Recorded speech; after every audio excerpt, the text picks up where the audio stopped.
الله الرحمن الرحيم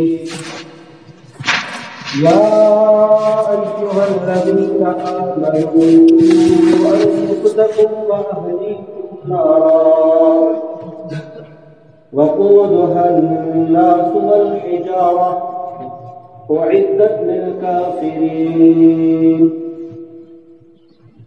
صدق الله العظيم وصدق رسوله النبي الكريم ونحن على ذلك لمن الشاهدين والشاكرين والحمد لله رب العالمين.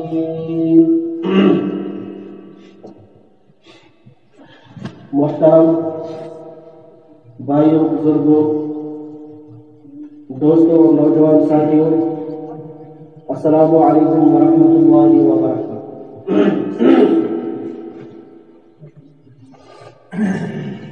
میں نے آپ کے سامنے قرآن کی ایک آیت تلاوت کی اور اس آیت کو تقریباً میں نے 30-40 مرتبہ آپ کے سامنے تلاوت کی اور ترجمہ بھی اس کا میں نے کیا، اور آج ایک مرتبہ پھر کچھ ایسے واقعات اور رونما ہوتے ہیں دن بدن، جس کی وجہ سے آج ایک مرتبہ ہم پہ ذمہ داری پھر عائد ہوتی ہے کہ اس آیت کو پھر ایک مرتبہ عوام سے کہیں کہ اللہ تبارک و تعالی ہمیں قرآن میں کیا حکم دیتا ہے، ہماری کیا ذمہ داری ہے، ہمارا کیا فرض ہے۔ کیونکہ پانی کا قطرہ جب ایک پتھر پہ پڑتا ہے بار بار ایک قطرہ، وہ ایک قطرہ اس پتھر کو بھی سوراخ کر دیتا ہے۔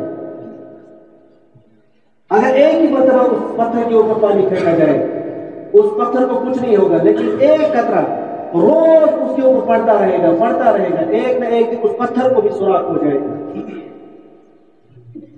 مگر بدقسمتی سے ہماری قوم، ہمارا معاشرہ قرآن کو سن کر، حدیث کو سن کر بالا اطاعت رکھتے ہیں۔ قرآن نے کیا کہا، حدیث نے کیا کہا، ہمیں کوئی فکر نہیں، حتیٰ کہ کسی کو مرنے کی بھی فکر نہیں۔ العیاذ باللہ، شاید آج ہم یہ سمجھتے ہیں کہ ہمیں مرنا بھی نہیں ہے،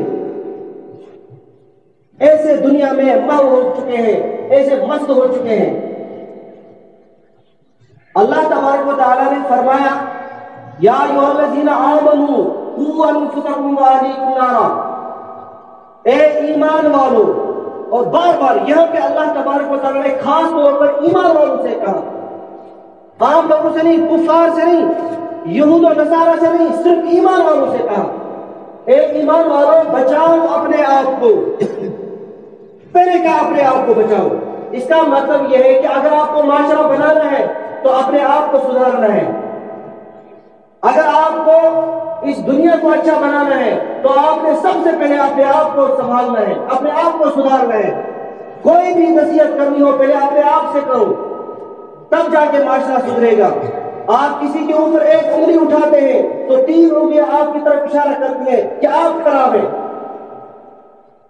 آپ کی اپنی انگلی آپ کی طرف اشارہ کرنی ہے کہ اس سے ذرا آپ خراب ہے، 3 مرتبہ آپ خراب ہیں، اس سے ٹرنا آپ خراب ہے۔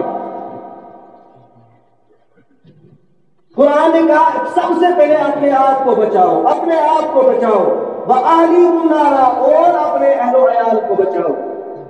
آپ کے گھر کے اندر آپ کی ماں، آپ کا باپ، آپ کے بھائی، آپ کی ماں، آپ کی بہن، آپ کی بیوی، آپ کے بچے، ان کی فکر کریں۔ وَقُودُهَا النَّاسُ وَالْحِجَارَةُ، ایسے آگ سے، ایسے جہنم سے جس کو دہکایا جائے گا پتھر اور انسانوں سے۔ وہاں پہ لکڑی کا نام و نشان نہیں ہوگا، اس میں ایک پتھر ڈالا جائے گا، ایک انسان ڈالا جائے گا، اور پھر اس آگ کو دہکایا جائے گا۔ ایسے آگ سے بچاؤ۔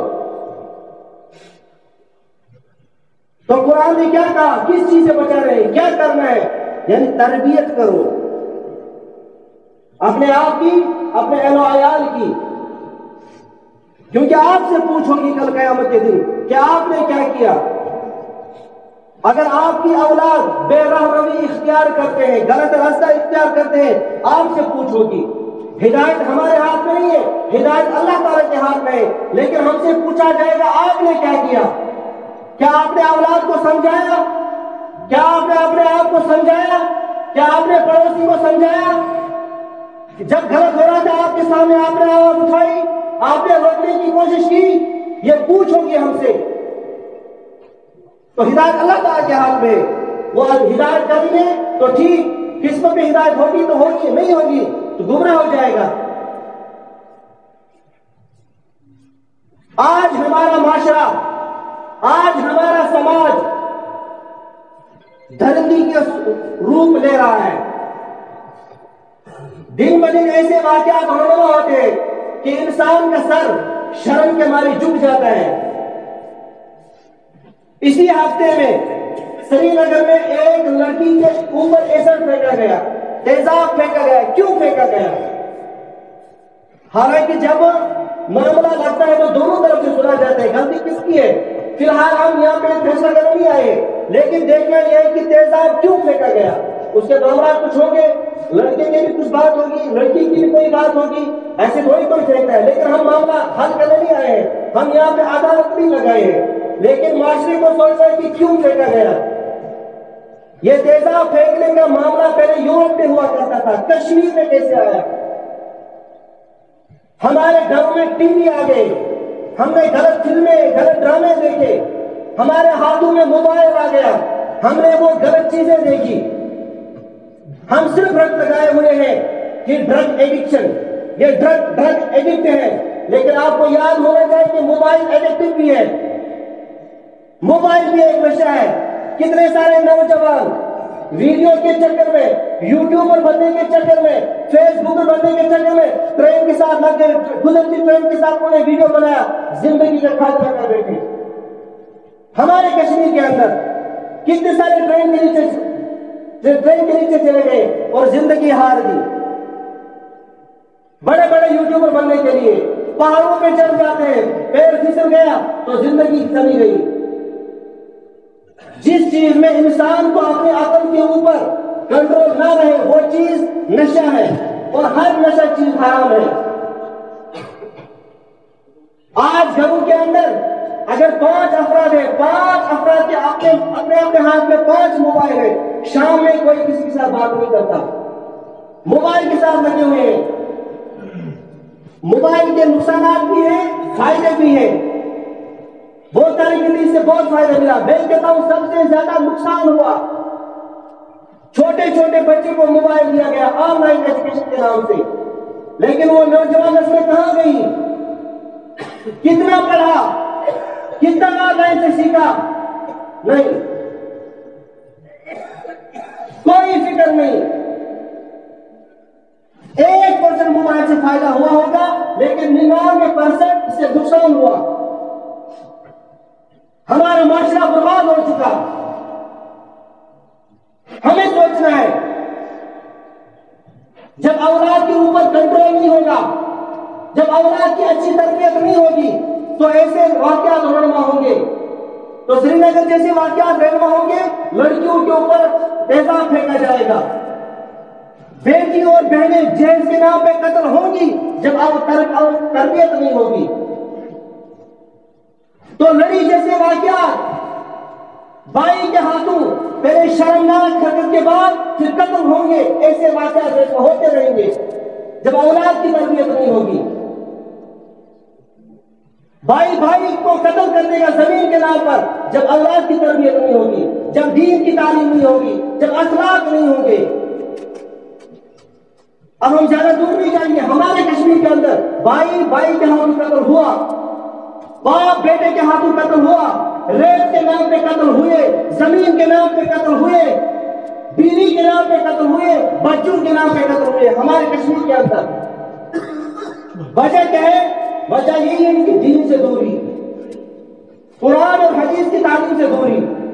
اور آج ہمارے معاشرے کے اندر کچھ دنیا دار ایسے ہیں جو دینی لوگوں کے اوپر خاص کر مدارس کے اوپر انگلیاں اٹھاتے ہیں کہ یہاں پہ ہمارے بچوں کو پڑھاتے، لیکن یہاں سے سائنٹسٹ نہیں بنتا، یہاں سے ڈاکٹر نہیں بنتا، یہاں سے انجینئر نہیں بنتا، اس لیے ہم سکول و کالج یونیورسٹی میں پڑھاتے ہیں۔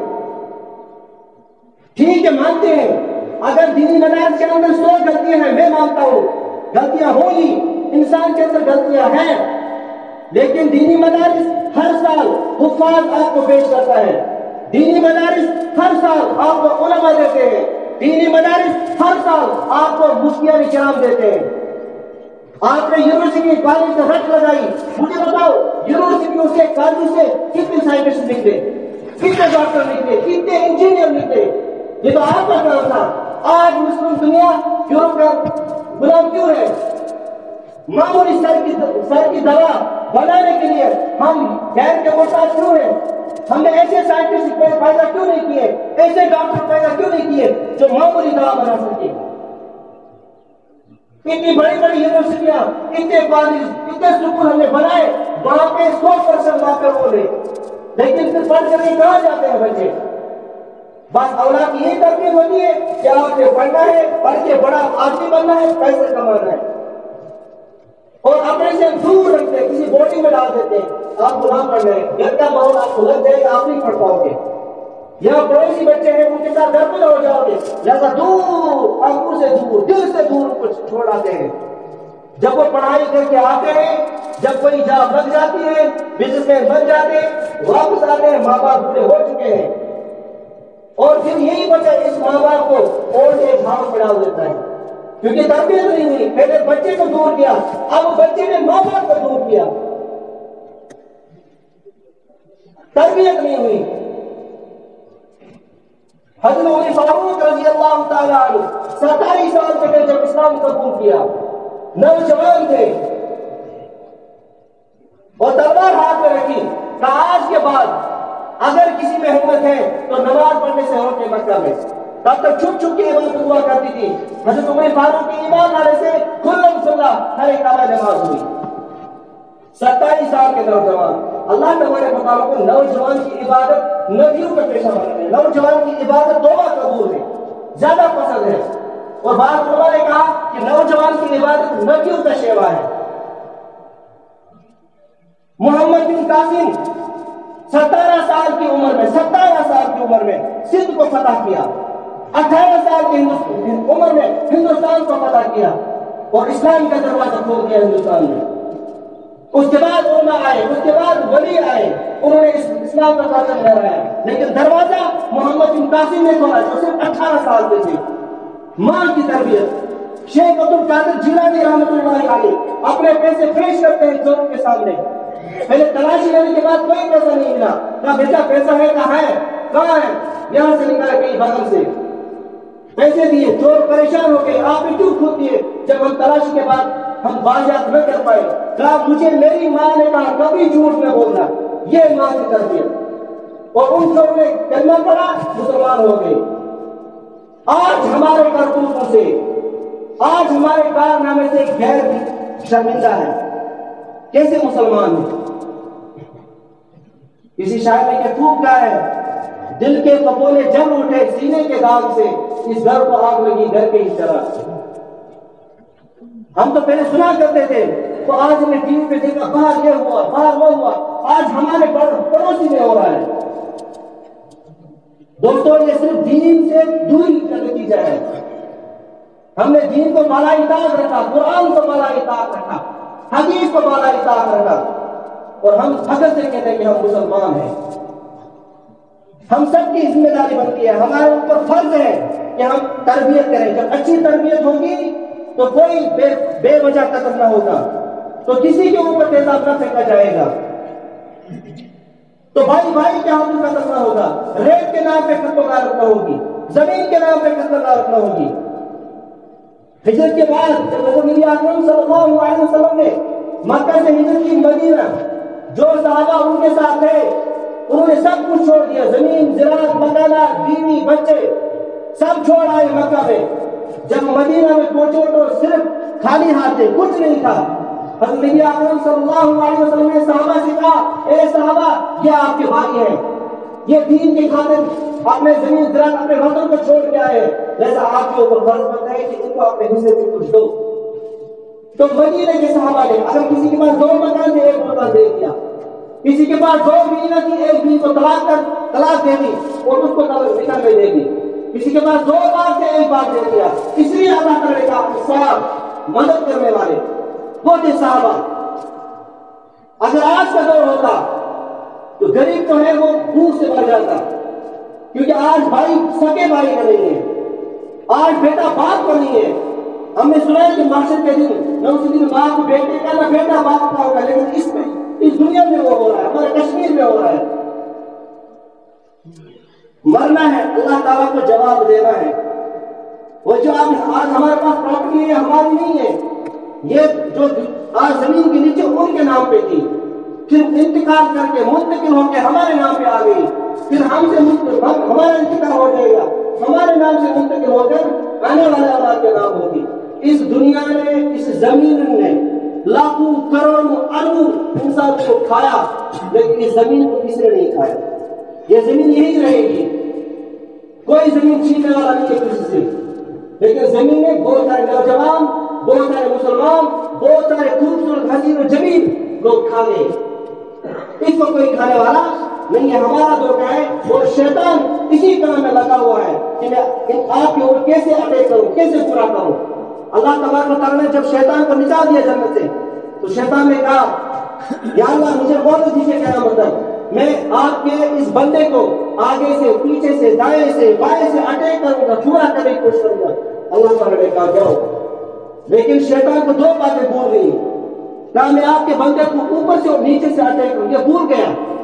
اوپر سے اللہ تبارک و تعالیٰ ہے اور نیچے نظروں کی حفاظت، یہ 2 راستے کھلے ہیں۔ جس نے ان 2 راستوں پہ عمل کیا، اللہ تعالیٰ کو پہچاننے کی کوشش کی، نظریں اپنے نیچے رکھی، یہ انسان شیطان کے دورے سے، شیطان کے اٹیک سے بچ جائے گا۔ اللہ تعالیٰ ہمیں زیادہ سننے سے عمل کرنے کی توفیق عطا فرمائے۔ وآخر دعوانا ان الحمد للہ رب العالمین۔